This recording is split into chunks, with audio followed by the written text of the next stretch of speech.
Ladies and gentlemen, welcome to this live preview event. My name is Patrick Hine. And I'm Nate McCarrick, and as Patrick mentioned, we are live here from our Costa Mesa studios in Southern California. We are very glad that you take the time out of your day to come here and be with us, so we are taking the time to be here with you. As the words behind us may intimate, this is going to be all about redefining how we visualize video inside of Q-SYS. And with that, I'll set the stage for those that maybe didn't attend the last Activate. Previously on Activate. Exactly. You can't mash the next button. No, in the lower right. don't skip the intro. Yeah, exactly. There is no skip button. At our last Activate, we focused on the workplace. We introduced a little bit of an ontology of how we think about the platform advantage in Q-SYS, and invite everybody as you might gravitate towards an application solution, think about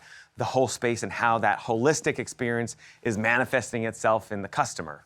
At that Activate, we introduced Room Suite Modular System.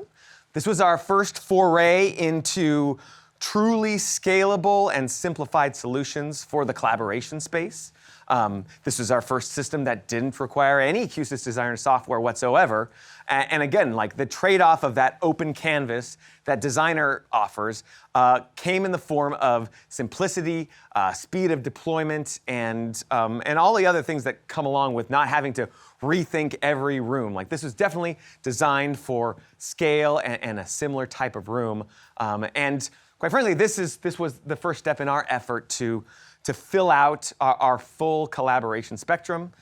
More to come on that. A major theme behind a lot of what we talked about was, in fact, simplicity and scale, and that theme is going to be quite pervasive in kind of the ethos of what we're going to be rolling out over the next couple of years with Q-SYS, as we make Q-SYS wider, more available, easier to scale, and in fact, that's exactly what we're going to be talking about today.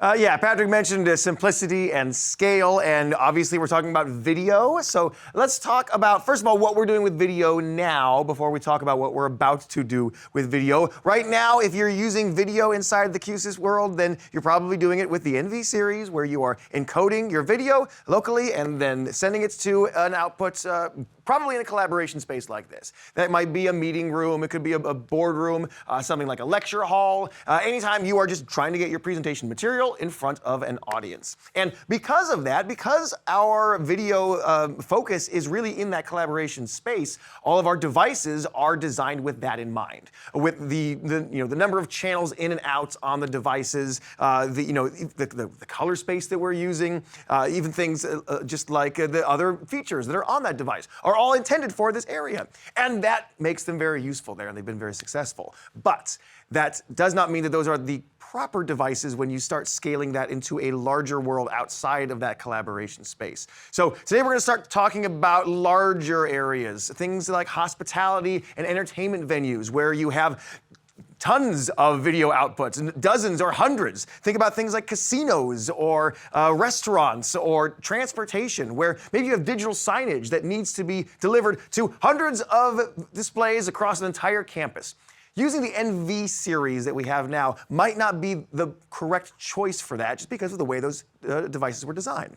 So we're going to see this focus on simplicity and scaling. And that does manifest in the way the devices themselves are designed, but you're really going to see it manifest the way that the software allows you to program these in very, very efficient ways. We're very excited about this. With that, let's not stand on ceremony. Let's introduce you to a new way to Q-SYS with video and mass scalability, mass deployment in mind, all while working in a native platform, not beside it. I'm proud to introduce you to the NVM Series video network endpoints. NV, network video. M here stands for MediaCast. MediaCast is a way that we transport video already, if you may be familiar, inside Q-SYS, but it's different than the shift codec we were using in the NV series. This is going to serve us in a slightly different world here. Yep. And with that, if you've already gotten tired of listening to us, how about more of us? Yeah. We've got a fun little way to introduce this, so take a look. Today, let's talk about the NVM series of video endpoints designed specifically for large-scale video deployment. Now, up until this point, we have focused our video portfolio exclusively on the collaboration space, meeting room content that needs to get onto the Q-SYS full-stack AV platform. But now, we're going to expand that platform-centric mentality beyond the boardroom. So, Patrick, please go beyond the boardroom. In fact, show them every single video display in this whole building if you can. You got it. Because we are unlocking the floodgates of a whole new realm of hospitality and entertainment venues. Get it? We're talking about things like casinos, transportation, dining, anywhere you've got a large number of video displays and video content that you've got to distribute to all of those displays in a single venue simultaneously. So let's take your video and send it everywhere. Everywhere? Everywhere. Mondays, am I right? You said it, boss. Now, you might be asking the question, doesn't Q-SYS already do that? Yes, you're right, it does, but let's say you have 30 video endpoints in your design. Even worse, 300 video endpoints in your design.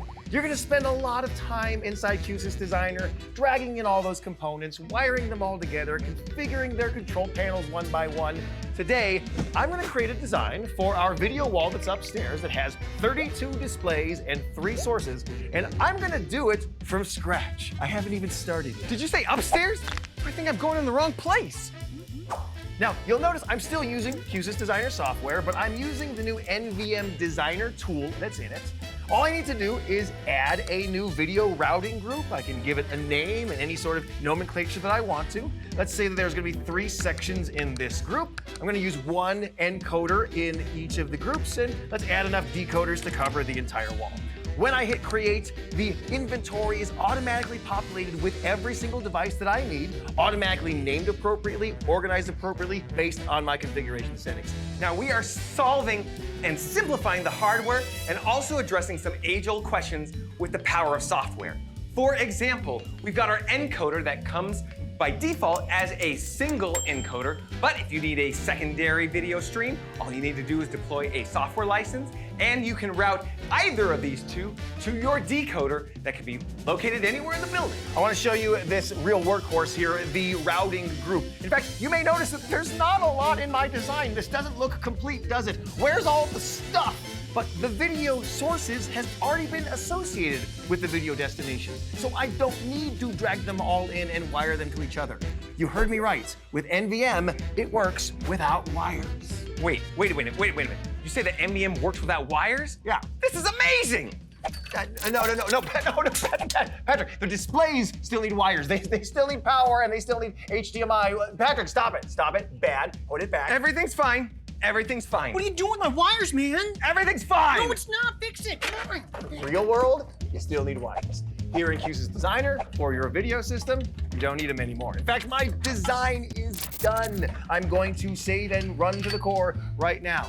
Think about all the time that saves on its own, not to mention the amount of time you save by not having to configure all the control panels one by one. You don't have some massive video matrix with all of the inputs and all of the outputs and 1,000 buttons in the middle. We have gotten rid of that obstacle. Now, in addition to scaling our wiring architecture, we're also going to scale our control. Zones can be sourced, routed, and monitored with a no-code control component. And in fact, my system is up and running already. This is it right here. I can change anything to any number of my endpoints just from these control panels. Not doing it one by one, but I can choose to change the selection source for all of them, or change some video settings for all of them, just with a couple single clicks. What are you doing here? Why are you here? You're in the wrong place, Patrick. You're supposed to be upstairs in the video wall. Go upstairs to the video. He's doing it the hard way. The whole point of this is we're trying to do it the easy way. You saw how easy it was to create a massive video deployment system in a couple of minutes, right? That's what you get when you take your video distribution and you put it inside your platform rather than beside the platform. Dude, I'm so sorry. he messed with my wires, man. He's brand new to this. You're not going to be juggling with routing and third-party control and custom programming just to keep everything in sync, because your audio system and your video system and your control system are one system. That's the point. Everything is designed to work together, and they will work together exactly the way you expect them to. And like I said, programmed and deployed in just a few minutes. This is a streamlined video system integration with no-code automation, easy workflow, and a comprehensive user interface. That's NVM Series. That's Q-SYS. All right. was a lot. We just said a lot of things at you in fast succession. Let's say them again a little bit slower, and we'll go into the details on all of this. Good idea. Let's start with the hardware, shall we? Okay, so 2 devices to chat about. So the decision point becomes pretty easy at this point. We have the NVM 302E, E stands for encode, and the NVM 302D, which stands for decode. From left to right, these are PoE plus devices, so no power that you need to get to these aside from the power that is being delivered by the network switch. The HDMI inputs and outputs, each of which are delivering 4K 60 at 444 color space, using MediaCast, of course. All the way on the far right, we have the ways that you're going to be able to use control with these devices. So if you want to add a little bit of a control to the displays, these are generally mounted in close proximity. If you want to turn them on and off, you can do so via RS-232 or IR transmit.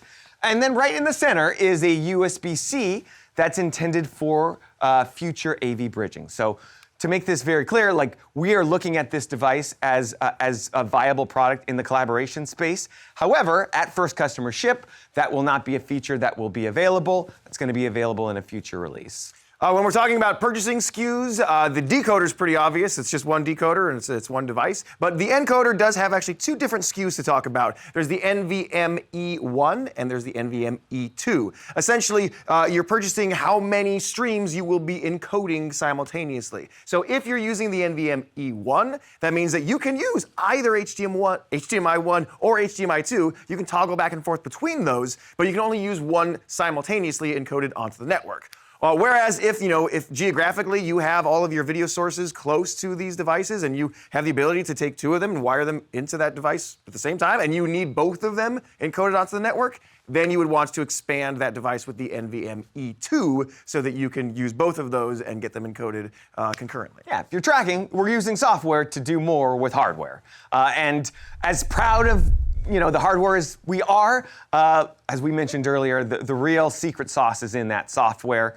It always has been with Q-SYS, and this is really no different. It goes without saying that designing inside of a platform means that you have full access to not only designing your video system, but connecting them in very smart, intelligent ways to audio, video control. You're not having to figure out how to connect those things in 2 different programs. This lives inside of Q-SYS Designer software. However, we're going to talk about some new tools that we've put inside of Q-SYS Designer software to make this all the more easy. And to do that, I'm going to bring out Matt Lefebvre, our senior product manager for the product, to go a little bit deeper. Thanks a bunch, guys. Thank you. So I am extremely excited to show you what we've been working on for the last couple years. But before we do, I think it'd be really good to sort of tell the story of how we've gotten to where we are. So bear with me as we take a trip down memory lane. Those who have been around a little while, you'll know that traditionally when you were designing an AV system, you would have a box at the center of it all, and this would be your video matrix router. Now this box handled your control of your system, it handled your video switching and your audio switching. Now the great thing about these matrix routers is they were very simple to design around, they were simple to deploy and commission, and they were easy to use. However, the challenge with them is they were not very scalable. If you needed to expand your system, you'd have to throw away this box and get a bigger one, and it's super annoying, right? So the industry sort of evolved, and we came up with the concept of AV over IP solutions. Q-SYS Video works just like this. It's an AV over IP solution, where you have every source has an encoder, every display has a decoder, and at the center of it is your network, and networks are inherently very scalable. So the great thing about AV over IP is it's an extremely scalable solution. However, it's not very easy to design, commission, and deploy. With many manufacturers, quite frequently you have your video distribution system is different than your audio system, which is different than your control system. And since these systems are built for scale, you frequently have hundreds and hundreds of endpoints all connected through this large video matrix interface behind me. It's very difficult to wrap your head around, to understand what's going on. It's not a great experience. So when we decided to build a video system designed for scale, we wanted to get the best of both worlds. We wanted that video router experience with AV over IP. So we came up with a concept called a routing group. Now, whenever I say routing group, I want you to picture your old school matrix router, because it's essentially a virtual version of that. You can associate as many encoders and decoders as you want with a routing group. It's got an audio output, and it works just like an old school matrix router. Now, I would like to introduce James Martin from our UK team. He's going to walk you through the software and show you a little bit more how it works. James?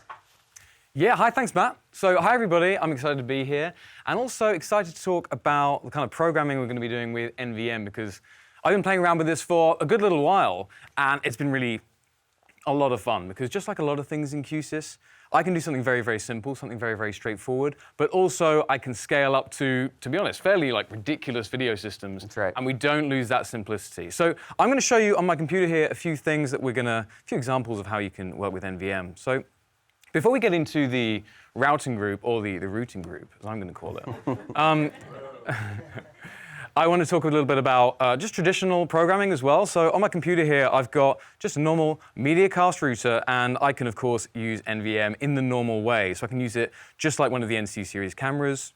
I don't have to be using this new scalable approach, but I probably want to, because as soon as I go over to a routing group, I can actually do much larger systems even more easily. And all we do for a group is we basically just take our encoders and our decoders in the inventory, and we just associate them with the group. We just say, these encoders and these decoders, they are part of this group. And when we do that, we don't need to wire anything up. So I've gone to another page here. All I've got in here is the group component, and the only wiring I've done is actually, kind of optional. I've just de-embedded the audio and sent it to a loudspeaker. And just by doing that, I can now switch, for example, all of the displays at once. Now, I'm just going to emulate this design here. It's worth pointing out, actually, everything with NVM Series works 100% in emulation mode, which is really, really powerful. Even things like preview streams. So also, every encoder, every HDMI input, and every HDMI output, we get a live preview stream of that, just like with the NC series cameras again. Okay, so we could have a 30 FPS preview on a touch panel, or a 1 FPS preview here in Designer. But in emulation mode, you can see I've got these different colored previews, which are just kind of created dynamically, so I can see that the system is working even without any hardware. And the group has a lot of other controls as well, but this all displays thing is very, very helpful. And I could actually now just take those controls, and of course I could just throw those onto a UCI in the normal way, and very, very quickly I'm now programming a kind of scalable system here. Now, of course, I might still want to actually control a single display. So if I want to do that, I could just drag in that display component. So right here, I've got a display for decoder 2. I can then switch all displays over here, and inside this component, I could actually be switching that specific display. But of course, the thing is, Matt, that's all well and good, right? I can have all displays or that specific display. But what if, for example, I want to access all of the displays in the group, or any one of the individual displays in the group, or maybe I want to access any display across the whole design, across many groups? I'd be back to this kind of thing where I'm dragging in every single component for those. So I'm guessing there's a more scalable approach I can take for that. That's correct. So we came up with a concept called the proxy control. And so the proxy control does exactly what it sounds like. It allows you to proxy the control of any device in your system, whether it's placed in your schematic or not. So essentially, it allows you to tune into any display, control that display, and the sources connected to it. Now, I admit, this is a bit difficult to wrap your head around, and so when I'm trying to describe something difficult, I think to myself, how would I explain this to my mother? And I think the best analogy I can come up with is something that she can sometimes use some of the time, and that's her TV remote control, okay? And so when I say proxy control, I want you to think of your universal remote control, because that's essentially what it is. You think of your TV at home. It has a dozen or so applications on it, and you can control any one of those applications, all fed to you through a simple user interface, which is the remote control that has a few dozen buttons on it, and that's it. So that's what a proxy control does. I can go into my facility and I can say, hey, that center display, I want to show the basketball game on there. And when you select that display, now you have complete control over that display. You can turn it on and off, volume up and down, and any source connected to that, I can control that source. All of that logic follows the switching automatically. James, can you show us what that looks like in the control software? Yeah, so I've actually made a system here which is quite a bit like what you were just describing, like a sports bar, all right? So in a sports bar, the end user might want to access any display, switch to any source, and also control those things. And here I have this new component, which is really a new control component, the NVM proxy. And you can basically think of this as all the controls you might find on any display and the source selection for that as well, and a few other things, which I won't go into right now. Now, it can be pointed anywhere we want. So just with this one set of controls, I can point it anywhere and have access to all these different displays. So that could scale across a massive, massive system. I'm just using it here quite simply. So I can select different displays that are on different decoders on the left here, and then whichever one I'm selecting, firstly, I've got the source selection for that. So on the right here, you can see I've got my 4 previews for my 4 sources, and whichever one I select shows up in this big preview as the currently selected source. And this is something I've just put together in the Q-SYS Designer schematic, but of course I can go to a UCI like this, a bit more friendly looking, better for an end user. So again, let's select the display, select the source, really, really easy to do that. And this is just using a single component, the proxy. But you can also see here that we've got controls. So whichever display I select, I've got on or off for the display, and whichever source I select, I've actually got channel up, down. Like imagine these are a set-top box or something. So you could always do this with Q-SYS. You would have to add in probably a Q-SYS plugin for each display and each source. And on the UCI, you'd probably have to do something kind of clever with layers to show and hide the right controls at the right time. All totally doable, but actually all of the control you're seeing is also done using just what we have here. So I'm able to, with NVM, for any display and any source, actually we've got a built-in control library there. I can select the manufacturer and the product, and then I can select which commands I want. So you can see on the display, as I go through these displays, I've got one power on button, one power off button, but it does it to whichever display is currently selected, and the same for the sources. So I'll go back to the UCI. Whichever source I'm selecting, I've got a single channel up or channel down button for the set-top box. So just like that, with a single component, I've got basically a full system with routing and with control as well. But of course, at some point, I've had to actually tell the system, which products we're using, how we're controlling that. I've only got a few things here. I could do it quite quickly. I could go, that one's that one, that one's that one, go through one by one. But again, if I go back to a system like this, that's going to be kind of challenging if I had hundreds of sources, hundreds of displays. So Matt, can you tell us about how we can do this in a kind of batch setup way? Yeah, absolutely. Yeah. So remember, we wanted NVM to be simple and scalable. We know that you're going to be using this product to design systems with hundreds and hundreds of endpoints. So we came up with 2 new tools, the NVM Designer and the NVM Manager. So now the NVM Designer allows you to create a system with hundreds of endpoints with just a few button clicks. And then you have this really great table view that allows you to see every single device in your system, and any design time property can be set from that single table. And then once you're in runtime, again, you'll have hundreds of devices in your system with hundreds of runtime control, or not hundreds, dozens of runtime controls per device. You'll want to see all that in a nice table interface that would allow you to edit it very easily. Does that make sense, James? Yeah, let me just show you right here what I did to set up those controls. Super simple, NVM Manager right here, and NVM Manager could list out, like you said, every device in the system. I can easily filter it, just a subset of those devices. I can just go into edit mode. And now, very quickly, I could just select every single source, and I could say, hey, these are all the same set-top box. And just like that, I've set up the control library. Or, of course, I could still go through one by one. So I guess that's it. I think It's demo time! No, that's not it. James, look what I just found. I was Right. just building this off stage casually by myself. okay, I'll Yeah, that's why I'll that need to was leave there. some. Okay. All right. We noticed that we can do a lot in emulation mode, but we want the proof to be in the pudding. We want to see it live. And we want you to do it rather than Yeah. us to do it. Okay. You're our stunt double. Yeah, I heard it took a lot of takes in the video, right? How So- dare you? So let's describe what we have here. We have a bank of sources, 3 different sources, 15 displays, and we're looking to basically build this system in real time and show that this is actually doing the thing that we say that it does. Now, you don't have to beat the 43 seconds that we did it in the video. Well, he can't good. because he's just. Well, because he's not us. I've got a timer here. I've got a big red button. That's intimidating. Okay. Let me just show, actually, like this wall, what have we got here? We've got 3 encoders, right? 3 sources. We've got 3 rows of decoders, so there's quite a bit going on. Just to show everybody on the computer here, this is what you would see if you were doing it with like normal NV series.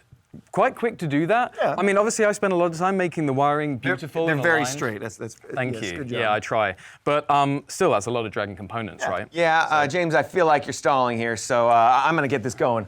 Okay. Make it dance, monkey. Right, let's go. So I'm going to go into NVM Designer, right? So I want to design with NVM. So I can go in NVM Designer, hit Edit Mode, Add New. What am I adding? I'm adding a group, okay? A new routing group. So these are all rows. I'm just going to call it row, like that.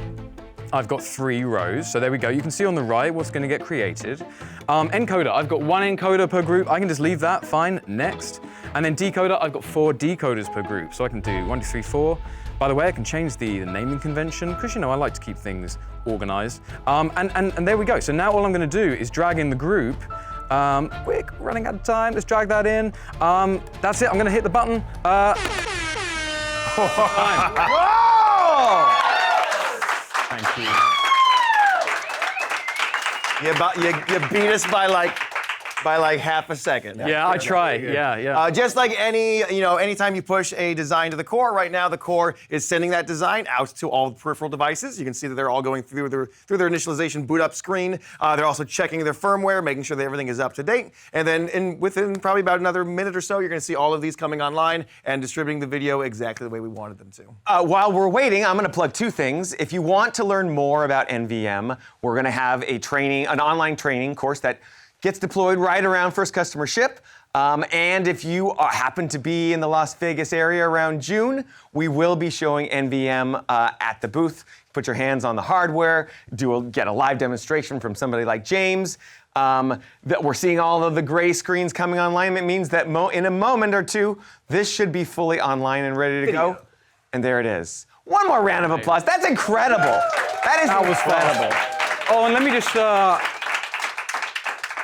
We were talking about the previews, just so everyone can see. I've just opened up those groups, and now I've got a preview of every display on all those groups, and that's kind of live in Designer. So that was easy, right? Love it. Easy. There we go. James, head on out. We'll see you in the breakout In the breakout sessions. spaces. All right, thanks everyone. We're going to go to those breakout sessions, but if there are any easy Q&A that Patrick and I can handle, we can deal with those right now, so we can get a little bit of feedback. Yep. You got anything in the hopper there? I do. I think we covered the idea behind the licenses. Oh, here we go. Q&A. We covered the licenses versus the model numbers, but I wouldn't mind one more explanation. We saw a lot of people being a little bit confused about the difference between the model and the SKU for which you'll be ordering and what you get with each of those. Yeah, the device models names are the 302E and the 302D. That's what's printed on the device, but the SKU that you would be entering when you're putting in your price sheet, that is where you'll see NVM E1 or E2, because those are 2 different essential versions that you are purchasing of the NVM 302E. So Yeah. I don't know if that clarified, but I mean- throwing lots of acronyms at you. But And again, part of the rationale is a future-facing look at what might these devices do in the future with other software apps and licenses that you could deploy. There was a tactical one that we were silly about and didn't remember. When are these going to be available? why would they want to know that? Yeah, sorry. So again, remember if you missed the first couple moments of the broadcast, we talked about how this is a staged, phased launch. And so the first customer ship of these are going to be in June, but make sure to check in with your local sales rep to know exactly, based on your region, when you can get them and what that availability looks like. Nate, how many audio channels does a single routing group consume? That's a really good question, because one of the things that's different about this and from the way that you would traditionally bring in NV Series is that with the other NV Series, you're using audio channels for every single one of those inputs that you're bringing in. This is different. Just the routing group itself will use one audio channel, and that is based on which of the sources you are routing at the time, but it's not going to gobble up all of your audio channels by having so many sources in the design. So just one. Very, very nice. I'll take this one. What is the maximum supported resolution when simultaneously encoding to the network on the encoder? I think the question is, if you've deployed the license that allows simultaneous streaming, what is the color space and what is the resolution? So when you're doing 2 at a time, it's 4K 30, 444. A very deep conversation. I think that's probably a good smattering. What are we at with time? Are we at 35? Are we right on time? So our covenant to you was we're going to end early so that you can ask more questions of smarter people than me and Nate. So with that, I'm gonna invite you guys to the breakout sessions. I think they're going to be on the left-hand side. Click on the left-hand side. Yep. There are 3 breakout sessions. 2 of them are exactly the same. So those 2 are going to be covering NVM. I think James will be in one of them and Matt will be in the other. Which officially makes it a popularity contest. So whichever one you choose. We're going to find out which one. We got bets on this. Yeah. And then the third one, we chatted about Room Suite. This may be new news to you, so we do have a breakout session for that. And quite frankly, that is a great breakout session for just general platform questions. So questions about Room Suite modular, or just have a Q-SYS question. We've got smart people in there to do that as well. And with that, that's it. We're gonna get over to the breakout sessions. Thank you so much for coming live, and we'll see you later. Take care. Bye now.